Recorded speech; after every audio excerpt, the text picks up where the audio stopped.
மாண்புமிகு பேரவைத் தலைவர்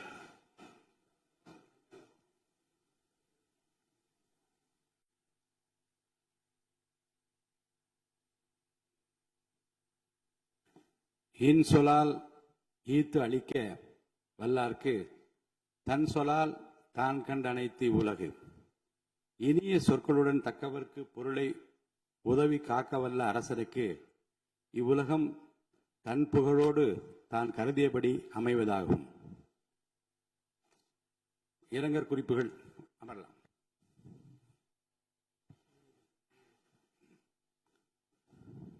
இரங்கற் குறிப்புகள். தமிழ்நாடு சட்டமன்ற பேரவை முன்னாள் உறுப்பினரான திரு ஆ. சின்னசாமி அவர்கள் 14/6/2026 அன்றும் திரு வி. எஸ். காளிமுத்து அவர்கள் 29/4/2026 அன்றும் மறைவுற்ற செய்தியினை இப்பேரவைக்கு வருத்தத்துடன் தெரிவித்துக் கொள்கிறேன்.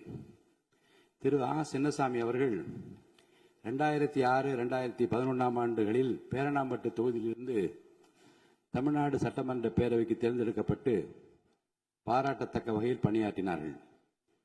திரு வி. எஸ். காளிமுத்து அவர்கள் 2016-2021 ஆண்டுகளில் தாராபுரம் தொகுதியிலிருந்து தமிழ்நாடு சட்டமன்ற பேரவைக்கு தேர்ந்தெடுக்கப்பட்டு சிறந்த முறையில் பணியாற்றினார்கள். இம்முன்னாள் உறுப்பினரது மறைவால் அவர்களை பிரிந்து வருந்தும் அவரது குடும்பத்தினருக்கு ஆழ்ந்த இரங்கலையும் அனுதாபத்தையும் இப்பேரவையின் சார்பிலும் என் சார்பிலும் தெரிவித்துக் கொள்கிறேன். மறைந்த இப்பெருந்தகைகளுக்கு மரியாதை செலுத்தும் வகையில் மாண்புமிகு உறுப்பினர் அனைவரும் எழுந்து நின்று 2 மணித்துளிகள் அமைதி காக்குமாறு கேட்டுக்கொள்கிறேன்.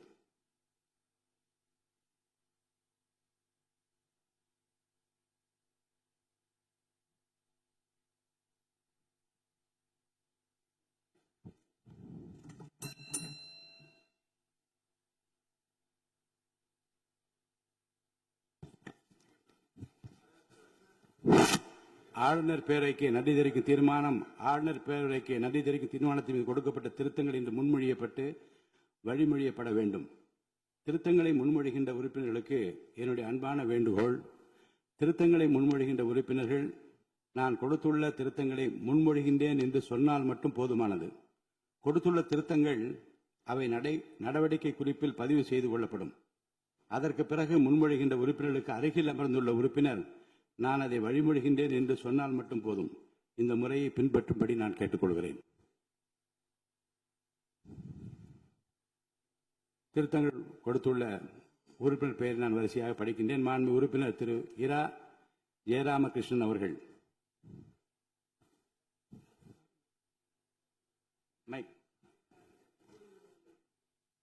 என்னால் கொடுக்கப்பட்ட திருத்தங்களை முன்மொழிகிறேன்.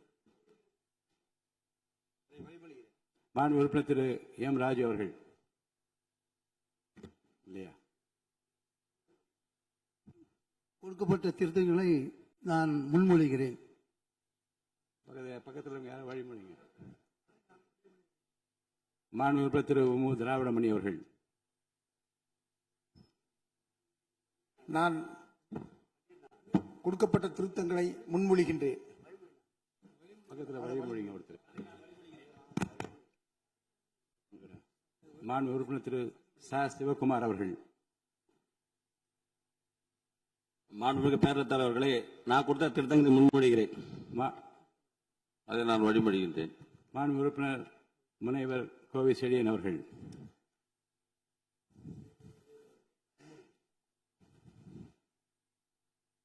அதை நான் வழிமொழிகிறேன். மாண்பு உறுப்பினர் திரு பி. கே. சேகர் பாபு அவர்கள். தலைவர் அவர்களே, நான் கொடுத்த திருத்தங்களை முன்மொழிகிறேன். நான் வழிமொழிகிறேன். மாண்பு உறுப்பினர் திரு சிவஸ் வி.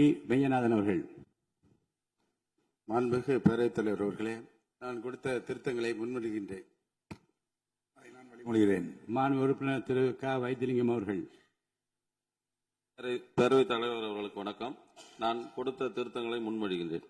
மாண்பு உறுப்பினர் முனைவர் ஆ. கணேஷ்குமார் அவர்கள். நான் வழிமொழிகிறேன். மாண்புமிகு பேரவைத் தலைவர் அவர்களே, நான் கவர்னர் உரையின் மீது கொடுத்த திருத்தங்களை முன்மொழிகிறேன்.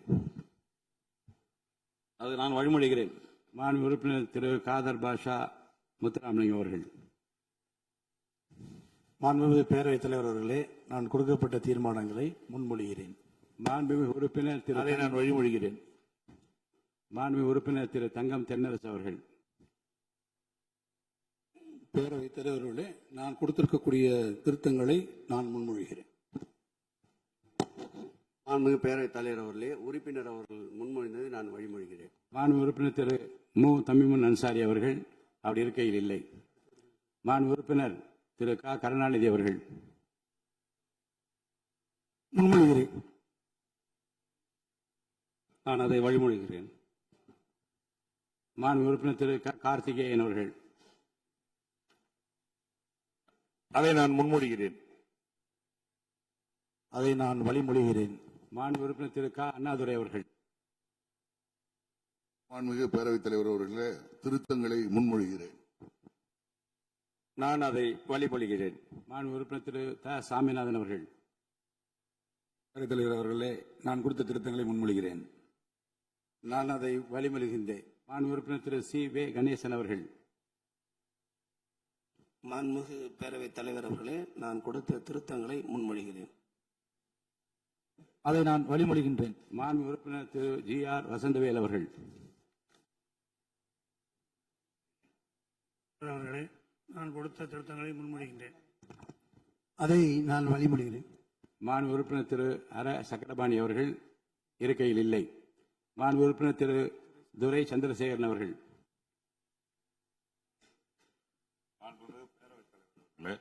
என்னால் கொடுக்கப்பட்ட திருத்தங்களை முன்மொழிகிறேன். அதை நான் வழிமொழிகிறேன். மாண்புமிகு உறுப்பினர் திரு என் அசோக்குமார் அவர்கள். நான் அதை முன்மொழிகிறேன். வழிமொழிகிறேன். மாண்புமிகு உறுப்பினர் டாக்டர் கலை கதிரவன் அவர்கள்.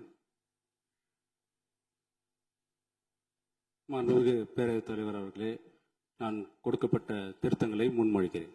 அதை நான் வழிமொழிகிறேன். மாண்புமிகு உறுப்பினர் திரு ஐ பி செந்தில்குமார் அவர்கள். மாண்புமிகு பேரவைத் தலைவர் அவர்களே, என்னால் கொடுக்கப்பட்ட திருத்தங்களை நான் முன்மொழிகின்றேன். மாண்புமிகு பேரவைத் தலைவர்களே, வணக்கம். அதை நான் வழிமொழிகிறேன். மாண்புமிகு உறுப்பினர் திரு ஏவா வேலு அவர்கள். மாண்புமிகு பேரவைத் தலைவர் அவர்களே, என்னால் கொடுக்கப்பட்ட திருத்தத்தை நான் முன்மொழிகிறேன். பேரவைத் தலைவர்களே, இதை வழிமொழிகிறேன். மாண்புமிகு உறுப்பினர் திரு மு அப்துல் வஹாப் அவர்கள். மாண்புமிகு பேரவைத் தலைவர் அவர்களே, என்னால் கொடுக்கப்பட்ட தீர்மானங்களை முன்மொழிகின்றேன். அதை நான் வழிமொழிகிறேன். மாண்புமிகு உறுப்பினர் முனைவர் எம் எச் ஜவஹர்லா அவர்கள். மாண்புமிகு பேரவைத் தலைவர் அவர்களே, மேதகு ஆளுநரின் உரைக்கு நான் கொடுத்த 21 திருத்தங்களை முன்மொழிகிறேன். மாண்புமிகு பேரவைத் தலைவர் அவர்களே, மாண்புமிகு உறுப்பினர் முன்மொழிந்ததை நான் வழிமொழிகிறேன். மாண்புமிகு உறுப்பினர் திரு ஆ குட்டி என்கிற சுதாகர் அவர்கள். பேரவைத் தலைவர் அவர்களே, நான் கொடுத்த தீர்மானத்தை முன்மொழிகிறேன். அதை நான் வழிமொழிகிறேன். மாண்புமிகு உறுப்பினர் திரு அக்ரி எஸ் எஸ் கிருஷ்ணமூர்த்தி அவர்கள். மாண்புமிகு பேரவைத் தலைவர் அவர்களே, மேதகு ஆளுநர் உரையின் மீது நான் கொடுத்துள்ள திருத்தங்களை முன்மொழிகின்றேன். மாண்புமிகு பேரவைத் தலைவர் அவர்களே, அதை வழிமொழிகிறேன். ஆளுநர் பேருரைக்கு நன்றி தெரிவிக்கும் தீர்மானத்தின் மீதான விவாதத்திற்கு பதிலுரை மாண்புமிகு முதலமைச்சர் அவர்கள்.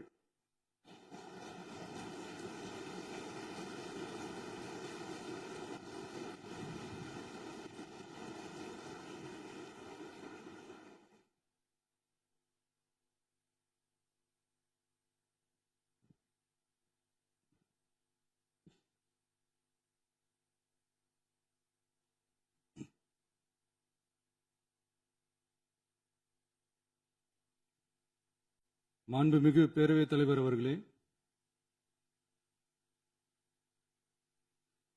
மாபெரும் தலைவர்கள் வழிநடத்திய மாண்பும் மாபெரும் வரலாற்று சிறப்பு கொண்ட இந்த சட்டமன்ற பேரவையின் 17வது சட்டமன்ற பேரவைக்கு நம்மையும் நம்ம தமிழக வெற்றி கழகத்தை சார்ந்த சட்டமன்ற உறுப்பினர்களையும் தேர்ந்தெடுத்து அனுப்பின நிரந்தரமாக என் நெஞ்சில் குடியிருக்கும் தாயன்புமிக்க தமிழக மக்கள் அனைவருக்கும்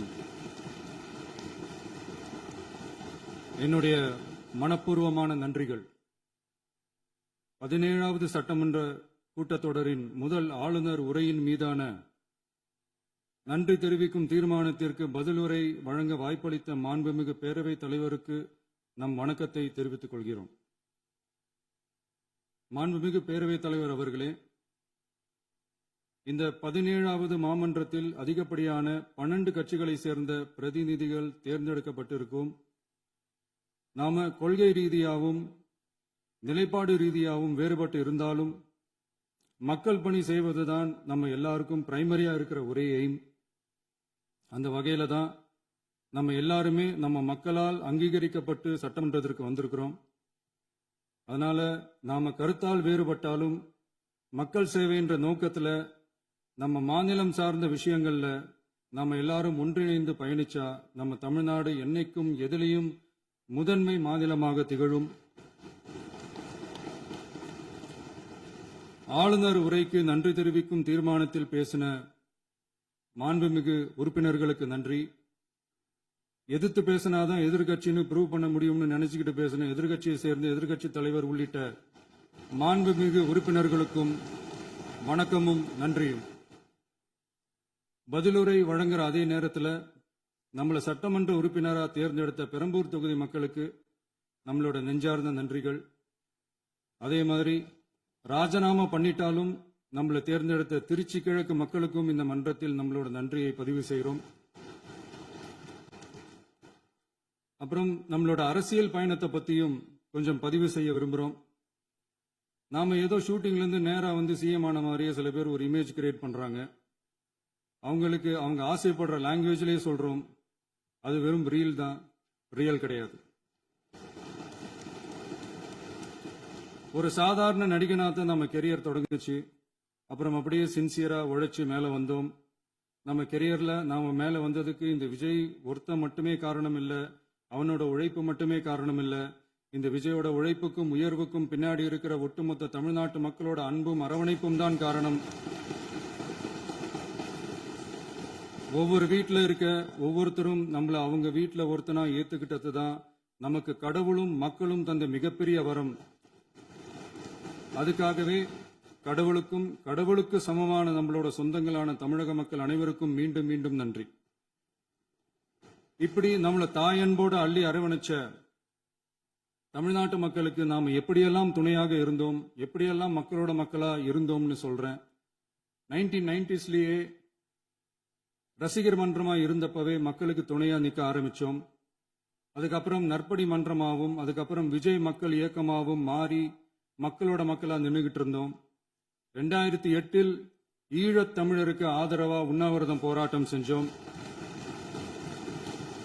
போர் முடிவுக்கு வரணும், நம்ம தொப்புள் கூடிய உறவுகளான ஈழத் தமிழர்களுக்கு பாதுகாப்பான நிம்மதியான ஒரு வாழ்வு கிடைக்கணும்னு அன்னைக்கே கோரிக்கை வச்சோம். 2009 ஆரம்பிச்ச விஜய் மக்கள் இயக்கம் வழியா நம்மளோட மக்கள் நல பணிகளை எக்ஸ்டெண்ட் அண்ட் எக்ஸ்பேண்ட் பண்ணிக்கிட்டே வந்தோம். கல்விக்கு துணையா இருந்தோம், சோஷியல் சர்வீஸ் செஞ்சோம், வெள்ள நிவாரணத்துல துணையா இருந்தோம், கொரோனா காலத்துல மக்களுக்கு தோள் கொடுத்தோம். விலையில்லா விருந்தகம், குருதியகம், முட்டைப்பால் ரொட்டி திட்டம், விழியகம், பயிலகம், நூலகம், இப்படி பல வழியில மக்களுக்கு துணையா இருந்தோம். அப்புறம் நம்மளோட திரைப்படங்கள்ல நம்மளால முடிஞ்ச வரைக்கும் ஊழல் எதிர்ப்ப சொன்னோம், சமூக நீதியை சொன்னோம், கல்வியை பத்தி சொன்னோம், அரசியலை பத்தி சொன்னோம். அரசியலை பத்தி பேசுனதுனால நம்ம படங்கள் சந்திச்ச இதுவரைக்கும் சந்திக்கிற பிரச்சனையை பத்தி எல்லாருக்குமே தெரிஞ்சதுதான். இது மட்டும் இல்லாம 2011 நாகப்பட்டினத்துல மீனவர் பிரச்சனைகளுக்கு ஆதரவா ஒரு பெரிய பொதுக்கூட்டம் நடத்தினோம். மீனவர்கள் மீதான தாக்குதலை கண்டிச்சு பேசி அதுல நம்மளோட எதிர்ப்பை பதிவு செஞ்சோம். 2017 ஜல்லிக்கட்டு போராட்டத்தில் தமிழர் பண்பாட்டு உரிமைக்கான நம்மளோட ஆதரவை தெரிவிச்சோம். 2018 ஸ்டெர்லைட் போராட்டம், துப்பாக்கி சூட்ல பாதிக்கப்பட்ட நம்ம சொந்தங்களை நேர்ல சந்திச்சு ஆறுதல் சொன்னோம். 2021 உள்ளாட்சி தேர்தலில் விஜய் மக்கள் இயக்க வேட்பாளர்கள் போட்டியிட்டு ஜெயிச்சாங்க. கல்வி விருது விழா நடத்தி சிறந்த மதிப்பெண் பெற்ற மாணவ மாணவிகளுக்கு ஊக்கத்தொகையும் பரிசும் கொடுத்தோம். 2024 தமிழக வெற்றி கழகத்தை ஆரம்பிச்ச உடனேயே CAA-வை எதிர்த்து அறிக்கை விட்டோம். அரசியல் கட்சி ஆரம்பிச்சு விழுப்புரம் மாவட்டத்தில் விக்கிரவாண்டியில நம்மளோட முதல் மாநில மாநாட்டிய வெற்றி கொள்கை திருவிழாவை நடத்தினோம். தந்தை பெரியார், பெருந்தலைவர் காமராஜர், அண்ணல் அம்பேத்கர், வீரமங்கை வேலுநாச்சியார், மக்கள் சேவகர் அஞ்சலை அம்மாள்னு நம்மளோட 5 கொள்கை தலைவர்களை அறிவிச்சோம். இந்தியாவிலே 2 பெண் ஆளுமைகளை கொள்கை தலைவர்கள் அறிவிச்ச ஒரே கட்சி நம்ம டிவிக்கு மட்டும்தான் என்ற பெருமையோடு அறிவிச்சோம். பெரியார் சொன்ன மாதிரியே அவர் சொன்னதுல நமக்கு ஏற்புடையதை மட்டும் எடுத்துக்கிட்டோம். அவரோட கடவுள் மறுப்பு கொள்கையில நமக்கு உடன்பாடு இல்லைன்னு ஓப்பனா அறிவிச்சோம். நமக்கு கடவுள் நம்பிக்கை உண்டுன்னு அறிவிச்சோம். யாரோட நம்பிக்கைக்கும் நாம் எதிரானவங்க இல்லைன்னு தெளிவா அறிவிச்சோம். பெண் கல்வி, பெண்கள் முன்னேற்றம், சமூக சீர்திருத்தம், சமூக நீதி, இப்படி பெரியாரோட கருத்துக்களை நிறையவே ஏத்துக்கிட்டோம்னு அறிவிச்சோம். அண்ணல் அம்பேத்கரோட சம வாய்ப்பு, சமநீதி, சமத்துவத்தை ஃபாலோ பண்ணுவோம்னு அறிவிச்சோம். பெருந்தலைவர் காமராஜரோட மதச்சார்பின்மையை ஏத்துக்கிட்டதோட அவரோட நேர்மையான நிர்வாகத்தையே ஒரு கொள்கையா ஏத்துக்கிட்டோம்னு அறிவிச்சோம். வீரமங்கை வேலு நாச்சியாரோட மண் மீட்பையும் சமூக நல்லிணக்கத்தையும் பின்பற்றுவோம்னு அறிவிச்சோம். மக்கள் சேவகர் அஞ்சலை அம்மாளோட விடுதலை வேட்கையையும் மக்களோட வாழ்வாதாரத்துக்காக உறுதியாக நிற்கிறதையும் பின்பற்றுவோம்னு சொன்னோம். எல்லாருக்கும் எல்லாமும் கிடைக்கணும், எம் மதமும் நம் மதம்னு சொல்லி மதச்சார்பற்ற சமூக நீதி தான் நம்ம கொள்கைன்னு அறிவிச்சோம். நம்ம கொள்கை எதிரி யாரு, அரசியல் எதிரி யாருன்னு ஓப்பனா அறிவிச்சோம். எல்லாத்துக்கும் மேல பிறப்புக்கும் எல்லா உயிருக்கும்ன்றத நம்மளோட அடிப்படை அரசியல் கோட்பாட்டா அறிவிச்சுட்டு தான் அரசியலுக்கே வந்தோம். நம்ம மதுரை மாநாட்டில் நம்மளோட தேர்தல் அரசியல் மற்றும் ஆட்சி அதிகார அரசியல் வழிகாட்டியா அறிஞர் அண்ணாவையும் புரட்சி தலைவர் எம்ஜிஆரையும் ஏத்துக்கிட்டதா அறிவிச்சோம். அப்புறம் இன்னனையும் நாம இங்க பதிவு செஞ்சே ஆகணும். எல்லாரும் கட்சி ஆரம்பிச்சுட்டு தான் ஒவ்வொரு வீட்டுக்குள்ளேயும் போவாங்க. ஆனா நாம ஒவ்வொரு வீட்டுக்குள்ளேயும் போனதுக்கு அப்புறம் தான் கட்சியவே ஆரம்பிச்சிருக்கிறோம். ஒவ்வொரு வீட்டுல ஒவ்வொருத்தரும் நம்மள அவங்க பிள்ளையா, மகனா, அண்ணனா, தம்பியா ஏத்துக்கிட்டதும் இயல்பா நடந்துச்சு. தமிழ்நாட்டு மக்களோட மனசுக்குள்ள போறதுக்கு நாம பட்ட பாடு நமக்கு மட்டும்தான் தெரியும். இதெல்லாம் புரிஞ்சாலும் புரியாத மாதிரி இருக்கிறவங்க தான் நம்மள நடிகன் என்று சொல்லியும் நம்ம கட்சிய நடிகன் கட்சின்னு சொல்லியும் சில நக்கல், நையாண்டி இதெல்லாம் பேசுவாங்க. அதை பத்தி நமக்கு கவலை இல்லைன்னு. இப்படி நம்ம அரசியல் பயணம் ரொம்ப டிரான்ஸ்பரண்டா தான் ஆரம்பிச்சிருக்கு. இந்த 2026 தேர்தலில் கூட்டணியே இல்லாமல் தனியா நின்னோம். மக்கள் நம்மள தெளிவா புரிஞ்சுகிட்டதாலையும் நம்ம டிவிகே தோழர்களோட உழைப்பாலையும் நாம 35% வாக்குகளை வாங்கினோம். 1,72,00,000 வாக்குகளோட தமிழ்நாட்டிலேயே தனி பெரும் கட்சியா வந்தோம். தமிழக மக்களாலையும் நம்மளோட ஆதரவு இயக்கங்களாலையும் இதோ இன்னைக்கு இங்க நம்ம டிவிகே ஆளும் கட்சியா உட்கார்ந்திருக்கிறோம். இந்த ஆளும் கட்சியா ஆனதும் அவ்வளவு சாதாரணமாலாம் நடந்துடல. 2.25 வருஷத்துல ஆட்சிக்கு வந்துட்டீங்கன்னு ரொம்ப கிண்டலா கேலியா சிலர் பேசுறாங்க. எங்களோட இந்த 2.25 வருஷ டிராவல்ல எவ்வளவு வலியும் வேதனையும் இருக்குது. நம்மளோட மக்கள் சந்திப்புக்கே அவ்வளவு இடையூறு, அவ்வளவு தடைகள், ஊர் உலகத்துல யாருக்கும் இல்லாத ஒன்னா நமக்கு மட்டுமே தனியா ஸ்பெஷலா எக்ஸ்க்ளூசிவா நிறைய நிபந்தனைகள், நெருக்கடிகள், கட்டுப்பாடுகள், நம்மளை சந்திக்க வர்ற மக்களுக்கு சரியான பாதுகாப்பு இல்லாம, நம்ம கூட்ட நிகழ்ச்சிக்கு போதுமான பாதுகாப்பு இல்லாமன்னு இன்னும் வெளியே சொல்ல முடியாத நிறைய சூழ்ச்சிகள் எல்லாத்தையும் தாண்டி தான் நாம இந்த இடத்துக்கு வந்திருக்கிறோம். பட் ஸ்டில் மைல்ஸ் டு கோ.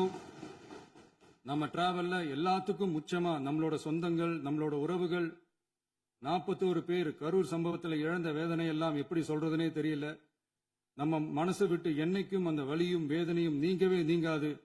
அதுலயும் நம்ம மேலேயே பழி போட்ட கொடுமையெல்லாம் இருக்கும் பாருங்க, அதெல்லாம் வேற லெவலுங்க. என்னத்துக்கு அப்படியெல்லாம் செஞ்சாங்கன்னு தெரியல. அரசியல்னா இப்படியெல்லாம் கொடூரமா இருக்கணுமா என்ன? சரி விடுங்க. இந்த விஜய் இவனோட மக்களுக்காக எதையும் தாங்க தயாராகிட்டான். இவ்வளவு பெயின்ஃபுல்லான நம்ம பொலிட்டிக்கல் டிராவல்ல நம்மளோட மிகப்பெரிய ஆறுதலும் பலமும் என்ன தெரியுமா? என் நெஞ்சில் குடியிருக்கும் என்னோட தமிழ்நாட்டு மக்களும்,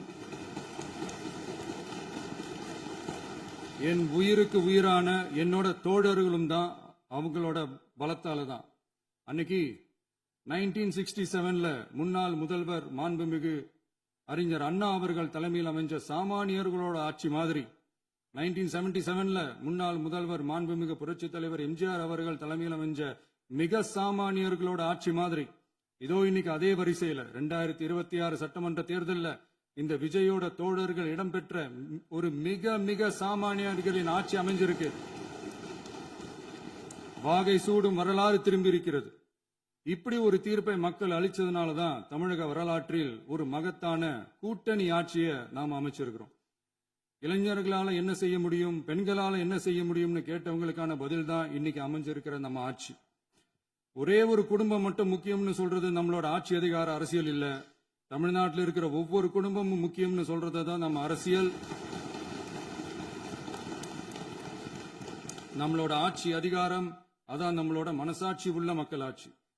இந்த 2026 தேர்தலில் யாராலும் உடைக்கவே முடியாதுன்னு சொன்ன மதத்தை உடைச்சோம், சாதியை உடைச்சோம், முக்கியமா காசு கொடுத்து ஓட்டு வாங்குற ஒரு நச்சு கலாச்சாரத்தையே சுக்கு நூறா தூள் தூளா உடைச்சிருந்தோம்.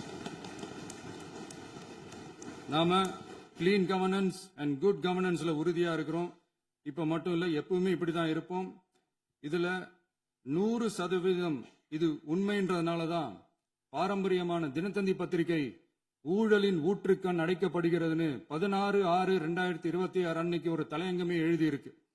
ஒரு தவறு செய்தால், அது தெரிந்து செய்தால் அவன் தேவன் என்றாலும் விடமாட்டேன் என்று எம்ஜிஆர் அன்று பாடினார். அதை இன்று விஜய் செயலில் காட்டுகிறார்னு அந்த எடிட்டோரியல்ல எழுதியிருக்கு. இந்த நேரத்தில் தினத்தந்திக்கு நம்மளோட நன்றியை தெரிவிச்சுக்கிறோம்.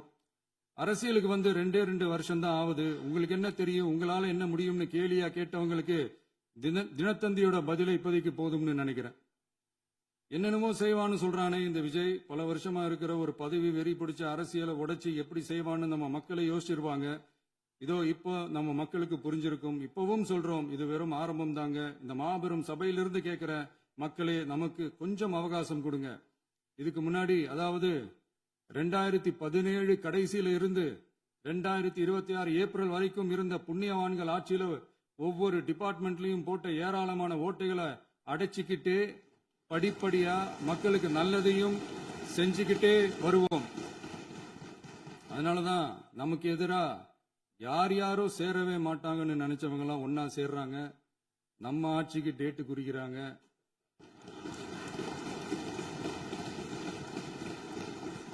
சரி, அவங்கள நம்ம மக்களே பார்த்துப்பாங்க, அதை விடுங்க. நாம ஆட்சிக்கு வந்து சரியா 40 நாள் ஆகுது. அதுக்குள்ள என்ன செஞ்சீங்கன்னு கேக்குறாங்க. ஒரு லிஸ்ட் ஒன்னு சொல்றேன் கேளுங்க.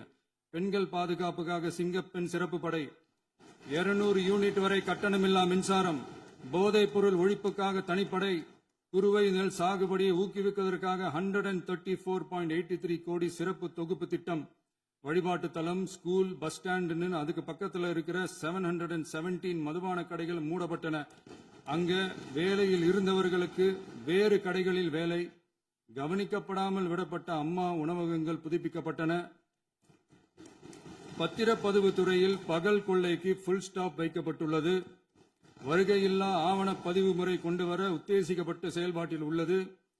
அரசு மற்றும் தனியார் மருத்துவமனையில் ஸ்கேன் மையங்களில் கருவுறுவதற்கு முன் மற்றும் பின் ஏற்படும் தவறுகளை கண்காணிக்கவும், மருத்துவ நிறுவனம் முறைப்படுத்தும் சட்ட விதிகள் பின்பற்றப்படுகிறதா என கண்காணிக்கவும், மருத்துவ மற்றும் ஊரக பணிகள் இயக்கத்தின் பயன்பாட்டிற்காக 40 புதிய வாகனங்கள் வழங்கப்பட்டுள்ளது.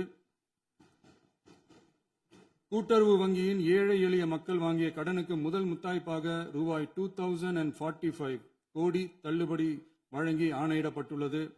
ஒன்றிய அரசிடம் கேட்டுக்கொண்டதற்கிணங்க கடந்த 2 வருடமாக நிறுத்தி வைக்கப்பட்ட இருந்த ஜல் ஜீவன் மிஷன் திட்டம் புதுப்பிக்கப்பட்டு ஜல் ஜீவன் மிஷன் திட்டம் 2.0 நடைமுறைக்கு கொண்டு வரப்பட்டுள்ளது. 18,500 கோடி அளவில் உறுதியளிக்கப்பட்ட காஞ்சிபுரம் மாவட்டத்தில் மைய விரிவாக்க திட்டம், கோயம்புத்தூரில் மின்னணு பொருட்கள் மற்றும் மின்னணு அமைப்புகள் உற்பத்தி திட்டம் மற்றும் திருவள்ளூர் மாவட்டத்தில் காட்டுப்பள்ளி LNT கப்பல் கட்டும் தளம் விரிவாக்க திட்டத்திற்கு ஒப்பந்தங்கள் போடப்பட்டுள்ளன. அனைத்து நிர்வாக நடவடிக்கைகளும் மின்னணு முறையில் மாற்றம் கொண்டு வர நடவடிக்கை எடுக்கப்பட்டு வருகிறது. சட்டவிரோத கல்குவாரி மற்றும் அனுமதியின்றி கனிமங்களை எடுத்துச் செல்வது தடுக்கப்பட்டுள்ளது. பல்வேறு குவாரிகள் சீல் வைக்கப்பட்டுள்ளன. கனிமங்களை கண்காணிப்பது, எல்லைகளை நிர்ணயிப்பது மற்றும் ஆளில்லா விமானம் மூலம் அளவீடு செய்வது போன்றவற்றை செயல்படுத்துவதற்கான பணிகள் மேற்கொள்ளப்பட்டு வருகின்றன. அனைத்து துறைகளிலும் அலுவலர் தலையீடு இல்லாமல் லஞ்ச லாவண்யமற்ற தமிழகத்தை உருவாக்க அனைத்து நடவடிக்கைகளும் முடுக்கிவிடப்பட்டுள்ளது. இதெல்லாம் சாம்பிள் தான், இன்னும் இருக்கு. இந்த வெறும் 40 நாளுக்குள்ளேயே இவ்வளவு செஞ்சிருக்கோம்னா இனி வர்ற நாட்கள்ல கொஞ்சம் கொஞ்சமா படிப்படியா ஸ்டெடியா உழைச்சி லஞ்சலாவணம் இல்லாத, ஊழல் இல்லாத, பெண்களுக்கு பாதுகாப்பான, சுதந்திரமான, டிரான்ஸ்பரண்டான தமிழ்நாட்டை நம்ம சொந்தங்களான தமிழக மக்களுக்கு தர்றது தான் நம்மளோட ஒன் அண்ட் ஒன்லி டார்கெட். கண்டிப்பா அதை நிறைவேற்றியே காட்டுவோம். 8 கோடி மக்கள் நம்மளோட இருக்கிறப்போ ஏங்க அதை செய்ய முடியாது? மாண்புமிகு பேரவைத் தலைவர் அவர்களே, தமிழ்நாட்டின் கருவூலம் எப்படி திசை மாறி உருமாறி தேய்ந்து ஓய்ந்து கிடைக்கிறதுன்னு சொன்னாங்க. திசை மாறி உருமாறி தேய்ந்து ஓய்ந்துன்னு வசனம் மாதிரி ரைமிங்கா இல்லாம வளமான இலக்கியமா இதே சபையில பேசினவங்களோட திறமையான ஆட்சியில நடந்த நிதி மேலாண்மையை பத்தி வெள்ளை அறிக்கையா வெளியிட்டோம். வெள்ளை அறிக்கை வந்ததிலிருந்தே கண்ணை கட்டுதுங்க. அந்த காலத்துலதான் பிள்ளையோ பிள்ளை, தொல்லையோ தொல்லைன்னு சொன்னாங்க. அதே மாதிரி தாங்க அவங்க ஆட்சியாலையும் அவங்களாலையும் இன்னைக்கு தமிழ்நாட்டுக்கே தொல்லையோ தொல்லை. இப்படி ஒரு நிலைமையை உண்டாக்கி வச்சுட்டு இவங்க சொல்றாங்க நமக்கு ஆட்சி செய்ய தெரியாதுன்னு. நம்ம அமைச்சர்களுக்கும் நம்ம சட்டமன்ற உறுப்பினர்களுக்கும் ஒன்னும் தெரியாதுன்னு. ஆமாங்க, எங்களுக்கு தெரியாதுதான். எங்க சட்டமன்ற உறுப்பினர்களுக்கும் அமைச்சர்களுக்கும் மக்கள் பணி செய்ய தெரிஞ்ச அளவுக்கு மக்கள் பணத்தை சுருட்ட தெரியாதுதான்.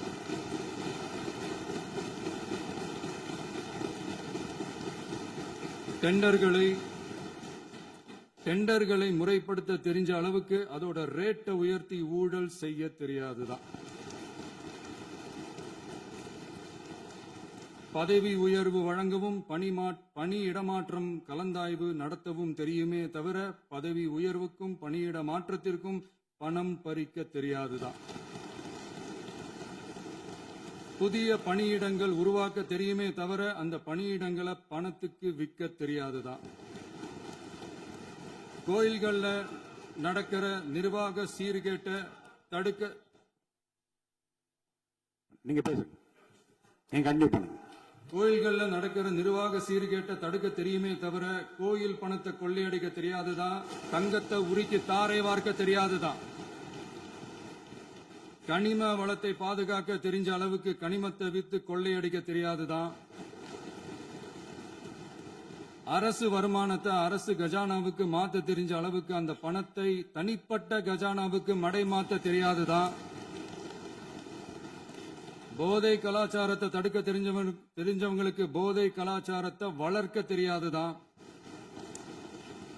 நம்ம குடும்பத்தில் இருக்கிற பாட்டி, அம்மா, அக்கா, தங்கச்சி, குழந்தைங்களை, பெண்களை மதிக்க தெரிஞ்சவங்களுக்கு ஓசி பஸ்,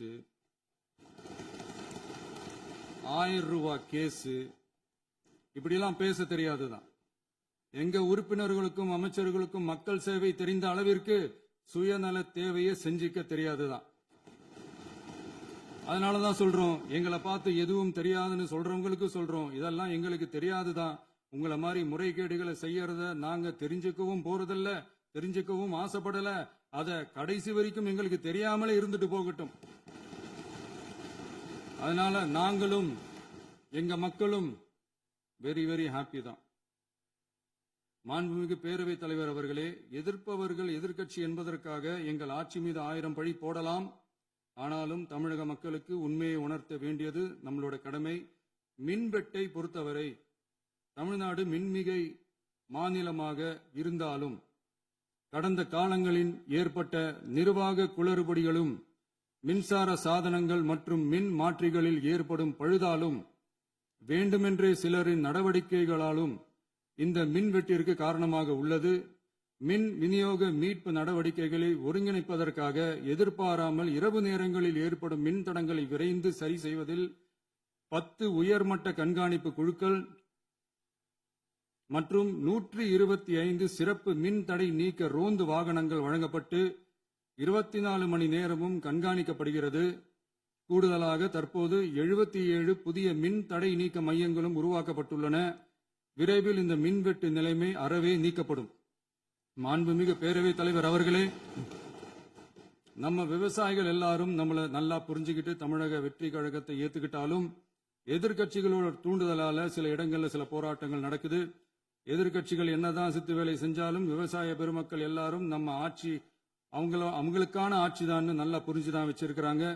இந்த வருஷம் எல்னினோ விளைவா எப்பவும் இருக்கிறத விட இந்த டைம் மழை குறையுங்கிறதையும் நம்ம விவசாயிகள் உணர்ந்துதான் இருப்பாங்க. இருந்தாலும் நம்ம அரசு நம்ம விவசாயிகளோட வாழ்வாதாரத்துக்காக பக்கபலமாகவும் உறுதியாகவும் துணை நிற்கும்ங்கிறத தெரிவிச்சுக்கிறோம். நம்ம தமிழகத்தில் ஏற்கனவே நடந்த அதி அற்புதமான சூப்பரான நிர்வாக திறன் கொண்ட 50 வருஷ அரசியல் அனுபவம் கொண்ட 2.0, 3.0, 4.0 பல 0.0 மாடல் ஆட்சி நடத்த கனவு கண்டவங்களோட அட்டகாசமான ஆட்சிக்காரங்க பல்வேறு விதமான நிதி நெருக்கடியை நம்ம மக்களுக்கும் நமக்கும் பரிசா கொடுத்துட்டு போய் இருந்தாலும் கூட்டுறவு வங்கிகளின் மூலம் 75,000 வரை பயிர்கடன் பெற்று குறு சிறு இதர பெரு விவசாயிகளுக்கு 100% முழுமையான பயிர்கடன் தள்ளுபடியும் 75,000க்கு மேல் கடன் பெற்றவர்களுக்கு குறைந்தபட்சமாக 35,000 பண பயன் கிடைக்கும் அளவிற்கு மொத்தம் 14,43,504 விவசாயிகளுக்கு ரூபாய் 5,932.23 கோடி பயிர்கடன் தள்ளுபடி வழங்கப்பட்டுள்ளது.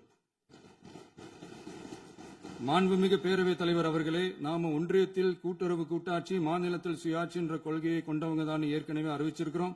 தற்போதைய ஒன்றிய அரசு சார்ந்த கட்சியுடன் அரசியலில் கொள்கை அளவில் நேர் எதிராக நிக்கிறவங்க தான் நாம. அதே சமயத்தில் எதுக்கெடுத்தாலும் கண்ணை மூடிக்கிட்டு ஒன்றிய அரசோட மோதல் போக்கை விரும்புறவங்க நாம இல்ல. நமக்கு எப்பவுமே தமிழகத்தின் வளர்ச்சி மட்டும்தான் முக்கியம். அதுக்காக நம்மளோட அரசியல் ரீதியான கொள்கைகளையோ மாநில உரிமைகளையோ கொஞ்சம் கூட விட்டு கொடுக்கவே மாட்டோம். அதுல ரொம்ப தெளிவாகவும் உறுதியாகவும் இருக்கிறோம். இனியும் இப்படித்தான் இருப்போம். அதுல ஒருபோதும் மாற்றமே இருக்காது. அதனால இதுல யாரு திசை திருப்ப வேலையில் ஈடுபட்டாலும் அவங்க எல்லாரும் மக்கள் மத்தியில் தோற்பது உறுதி. எனவே நம்ம மக்களுக்கோ சிறுபான்மை சகோதரர்களுக்கோ நம்ம ஆதரவு இயக்கங்களுக்கோ எந்தவித சந்தேகமும் வேண்டாம். நாம் யாரோட டீமும் இல்ல.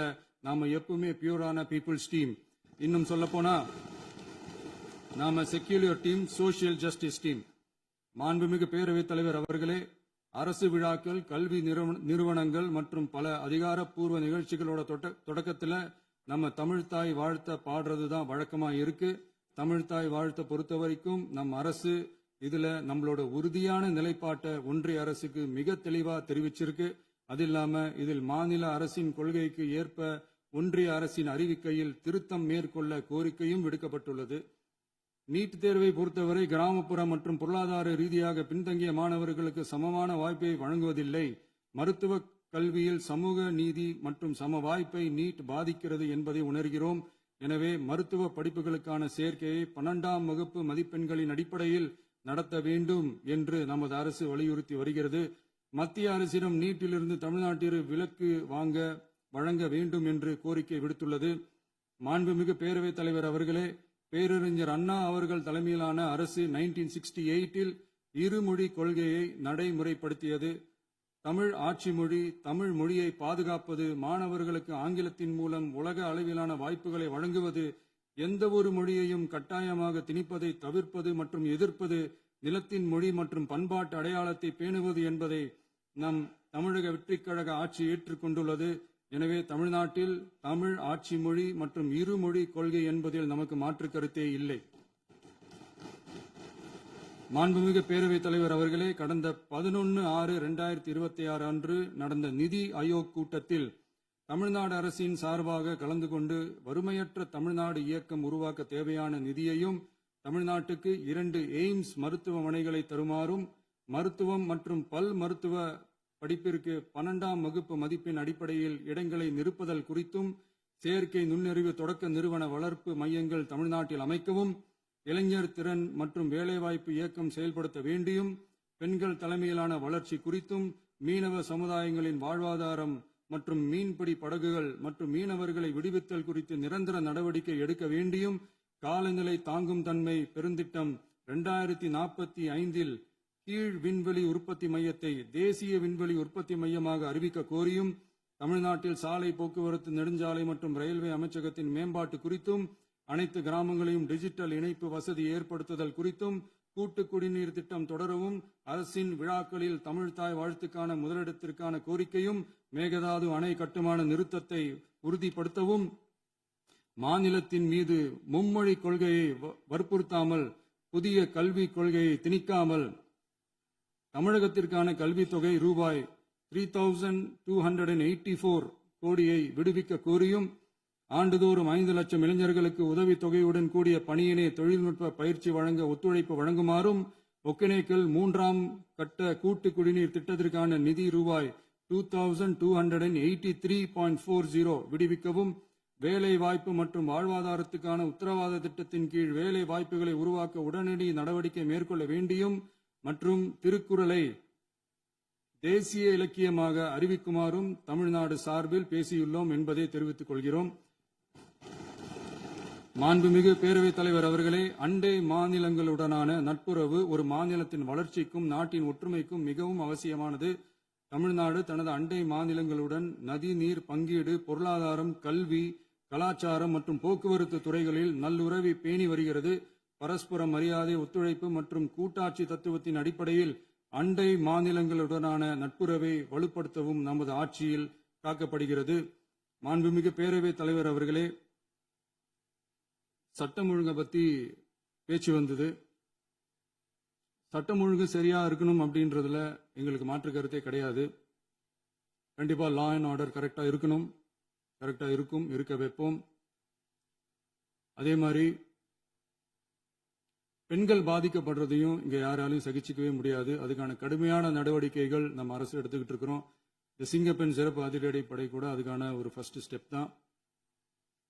அதே மாதிரி இந்த போதைப் பொருள் நடமாட்டம் அதை கண்ட்ரோல் பண்றதுக்கும் நம்ம அரசு கடுமையான நடவடிக்கைகள் எடுத்துக்கிட்டு இருக்கிறோம். அதையும் கண்டினியூ பண்ணி எடுப்போம். மாண்புமிகு பேரவைத் தலைவர் அவர்களே, இப்ப நான் சொன்ன இந்த பிரச்சனைகள்லாம் 2026 போன மாசம் மே மாசம் 10ஆம் தேதி புதுசா வந்துடல. இதெல்லாம் பல வருஷமா இருக்கிற பிரச்சனைகள் தான், பல வருஷமா கண்டுக்காம விட்ட பிரச்சனைகள் தான். இன்னைக்கு எதிர்கட்சிக்காரங்க அதை பத்தி கேட்கும் போது எனக்கு அது அக்கறையா தெரியல, அவதூறு அரசியலா தான் தெரியுது, பழி போடுற அரசியலா தான் தெரியுது. இப்படி அவதூறு பழி போடுறவங்களை பார்த்து ஒண்ணு தான் கேட்கணும்னு தோணுது. கடந்த 9-10 மாசமா நம்ம ஸ்டேட்ல சட்டம் ஒழுங்கு டிஜிபியே இல்ல. சட்டம் ஒழுங்கு டிஜிபியை போடுங்கன்னு சொல்லி எல்லாம் ஓஞ்சி போயிட்டோம். போன ஆட்சியில நடந்ததுக்கெல்லாம் இப்பதான் விடையே கண்டுபிடிக்கிறோம் நம்ம ஆட்சியில்.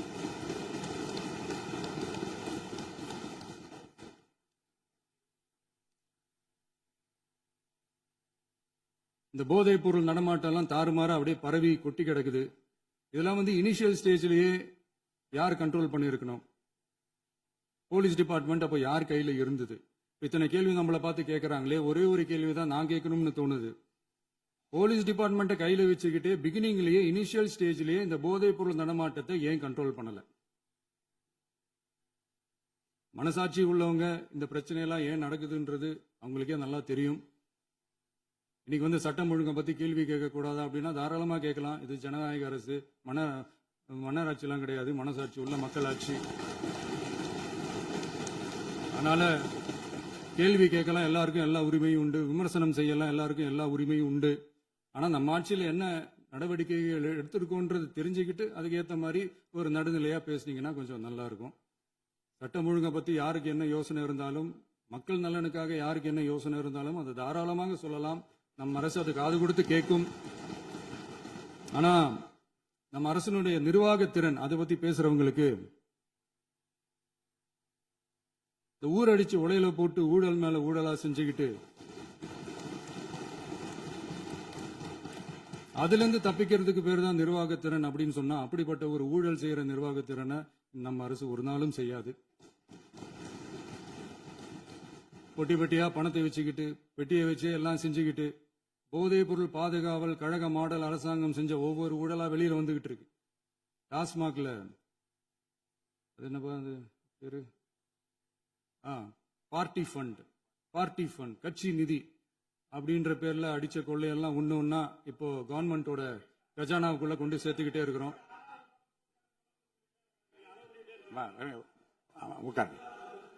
மாண்புமிகு முதல்வர்கள் பதில் உரைக்கு பிறகு முதல்வர் பதிலுக்கு பிறகு நேரம் தரேன். அப்ப பேசட்டும், அவங்க பேசட்டும், அவங்கள பேச அனுமதி.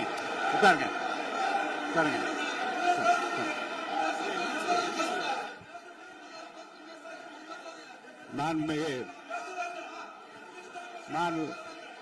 அலோவ் பண்றேன் உட்காருங்க. மாண்பு உறுப்பினர்கள் நீங்க இங்க உட்காருங்க, அமைதியா உட்காரு. நீங்க எல்லாம் உட்காருங்க.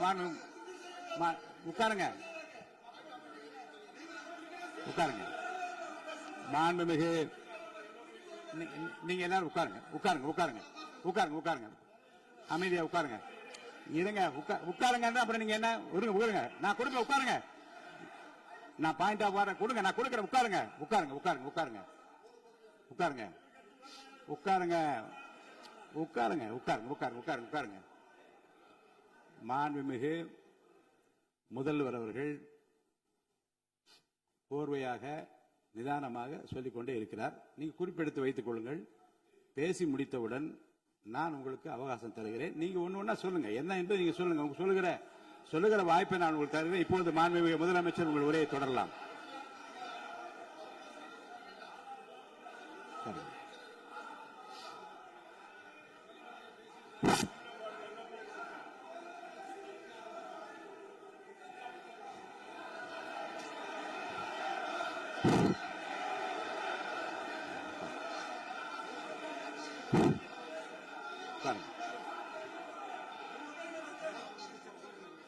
நான் எழுந்த பிறகு உட்கார்றதுதான் முறை. உட்காருங்க எல்லாரும் உட்காருங்க. தேசிய உட்கார். நான் அலோவ் பண்றேன். உட்காருங்க. அமைதியா உட்காருங்க. நான் அலோவ் பண்றேன். அமைதியா உட்காருங்க. உட்காருங்க. அங்க இருந்து குரல் கொடுக்காதீங்க. உட்காருங்க.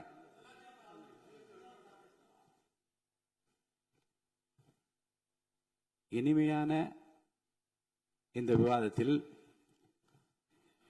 இதுவரை குறுக்கீடுகள் இல்லாமல்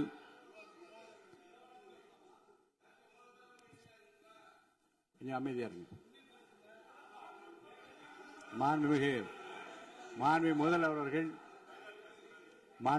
அவர்கள் பேசி முடித்தவுடன் பாயிண்ட் ஆஃப் ஆர்டர் கேட்டிருக்கேன். நான் அனுமதிக்கிறேன். எதிர்க்கட்சி தலைவருக்கு மட்டும் நான் அனுமதி தருகிறேன். அவர் எழுந்து பேசலாம். முதலமைச்சர் நீங்க கண்டினியூ பண்ணி முடிக்கலாம். நீ எல்லாரும் எழுந்துச்சீங்கன்னா சரி வராது. உட்காருங்க. நான் சொல்லியிருக்கேன். உட்காருங்க உட்காருங்க உட்காருங்க.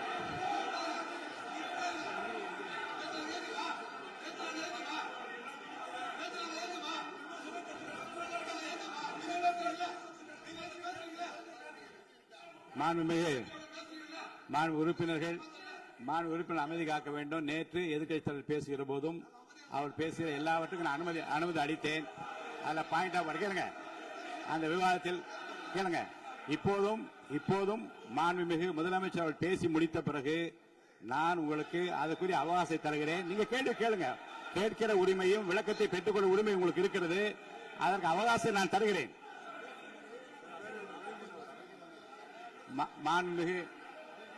மாண்புமிகு உறுப்பினர் அமருங்க.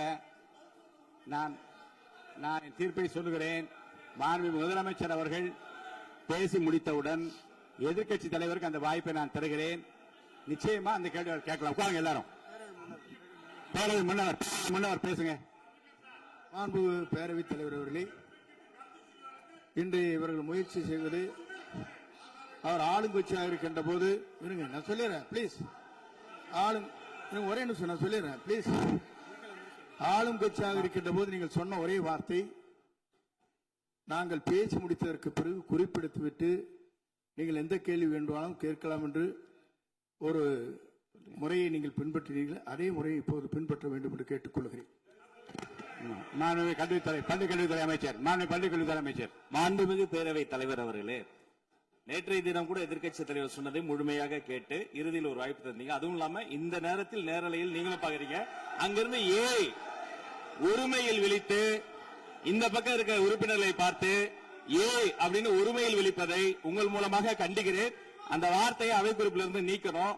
கண்ணியம் காத்து முதல்வர் முழுமையாக பேசுவதை காத்து கண்ணியம் காத்து இந்த சபைக்கு ஒரு மரபு இருக்கிறது. அதை மூத்த உறுப்பினர்கள் பின்பற்றபடி உங்கள் மூலமாக கேட்டுக்கொள்கிறேன். மாண்புமிகு முதலமைச்சர் அவர்கள் உரையை தொடரலாம். நான் தரேன். நான் உறுதியாக மாண்புமிகு முதலமைச்சர் அவர்கள் பேசி முடித்தவுடன் எதிர்க்கட்சி தலைவருக்கு அந்த வாய்ப்பு தரப்படும் என்பதை உறுதியாக சொல்லிவிட்டேன். இடையிலே குறுக்கீடு செய்யாமல் அந்த பேச்சு முழுமையாக பேசி முடிக்க நீங்கள் அனுமதி வழங்க வேண்டும் என்று கேட்டுக்கொள்கிறேன். அமைதியா உட்காருங்க. அவங்க பேசி முடிக்கட்டும். நீங்க கேளுங்க. நான் என்ன சொல்றேன், கேட்கிற உரிமையும் விளக்கத்தை கேட்டு பெற உரிமை உங்களுக்கு இருக்கிறது. ஆனா இடையிலே குறுக்கீடு செய்யாமல் அதை முடிக்கும்படி நான் கேட்டுக்கொள்கிறேன். மாண்புமிகு முதலமைச்சர் அவர்கள் தொடர்ந்து நீங்க பேசலாம்.